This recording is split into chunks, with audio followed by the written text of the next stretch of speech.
Tenemos que conseguir entre todos y todas que esta convocatoria del 9 de enero suponga la expresión mayoritaria de la sociedad vasca para poner fin a una situación que a todos nos duele y que es necesario terminar. Nuestra voluntad y deseo, y quiero recalcar esto y que se entienda bien, es que esta sea la última manifestación multitudinaria que tengamos que convocar de manera permanente.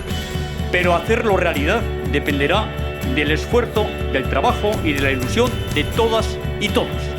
Horregaitik, denok Bilbora, helmuga denak etxera. Gure borondatea eta nahia da urteetan milaka herritar biltzen dituen manifestazio iraunkorrei amaiera ematea. Eta beraz, azkena izatea nahi dugu. Baina errealitate bihurtzea guztion aleginaren araberakoa izango da. Beraz, gaur, ekitaldi honetatik atera behar dugu urtarrilaren 9an elkarbizitza eta konponbidea bezalako hitzak egia bihurtzeko behin betiko urratsa emateko borondate irmoarekin. Eta hori, euskal preso guztien etxeratzearekin eta indarkeria guztien biktimak errespetatzearekin bakarrik izango da posible.